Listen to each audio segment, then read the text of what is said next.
I'm just about to start this workshop and I'll take you in to where we're going to be working and we'll see what we've got going on. Not big money. Maud's already in here. This is Bob. Hello, Bob. Good morning.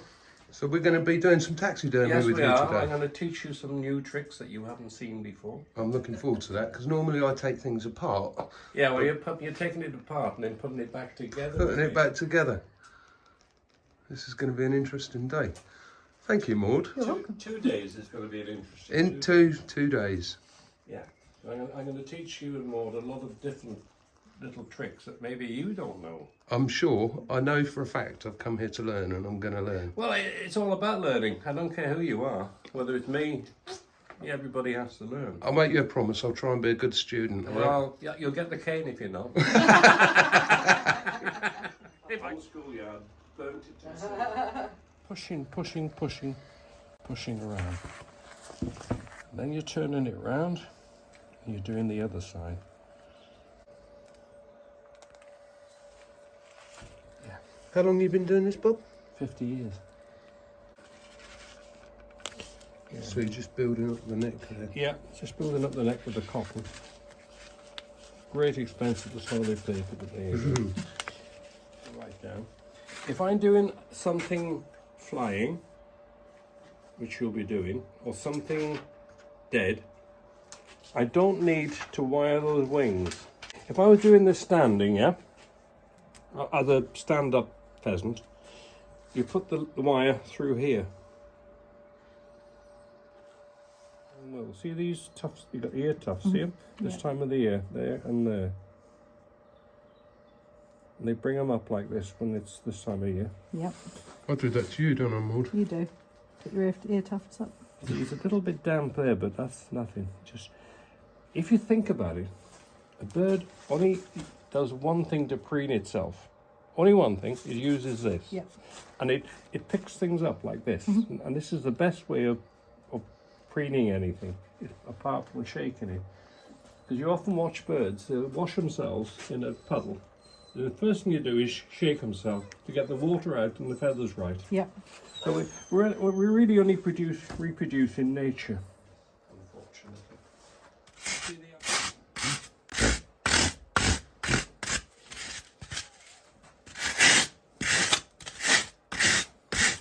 Like that.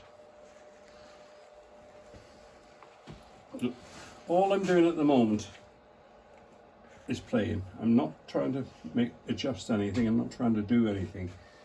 The head's totally in the wrong position, but that doesn't matter.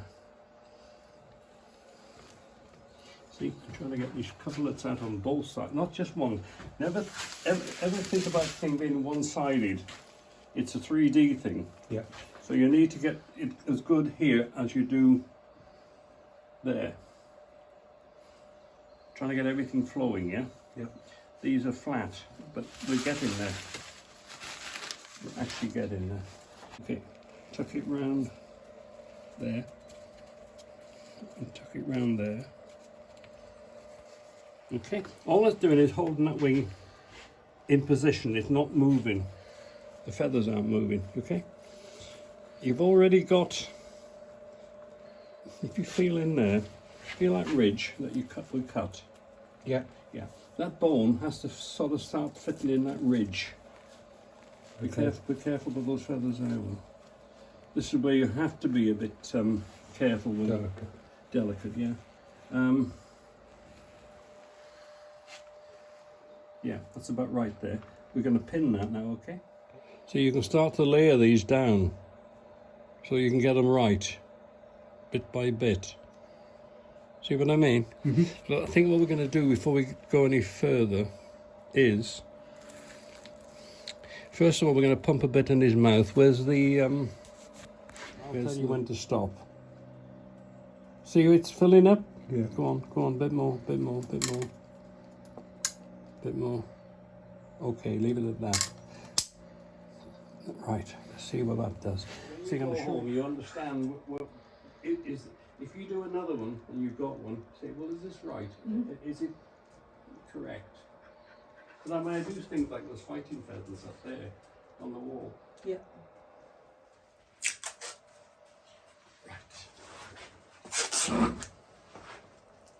I'll do the. You're going to do the wings. Okay. So what I do now is just tape that there. Yeah.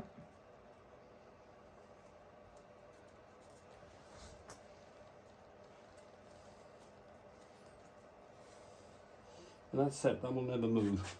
Right, you're going to tape now from here to there. Straight line across. Okay. From there. So we did day one. Well, that went all right, didn't it, Maud? That is absolutely brilliant. Yeah. I loved the old boy's style. He made it very, very accessible and easy to understand. Yeah. So Bob's in his 70s and he's been doing this for over 50 years. He invited us over there for the day. And really, what I loved is there was no airs and graces. Here's the way he's cut. He's from A character. His old cloth is Bob, but he knew his way around. And what I personally really enjoyed, because I'm an instructor and I know sometimes how difficult it can be to maintain the motivation throughout the day. He didn't stop, you know. He started off, he demonstrated a complete bird to us, taxidermied a whole dead bird, Yeah. and then supported us once again right throughout the whole process. And what we thought that we'd remember, wasn't that easy to remember, was it? No, I'm glad you took notes. And consequently he was there at every single step of the way, and we ended up with two fantastic birds. You know? Lucky you. Well, really, but one's about to leave. Yours is flying off. Mine's on the go. Yeah. So tomorrow we're back there again, and apparently we're doing crow, and we're going to look at some other different techniques. It's again, I think it's one of them crafts. It'd be foolish to think you could go there and get it all in one day. So he does his 2-day course, and we're going to go again tomorrow. Maud's going to carry on taking some notes, and we're going to do a different type of bird in a different stance and look at a few different bits and pieces. Looking forward to it. I reckon it's going to be good. Anyway, hope you're enjoying the journey so far.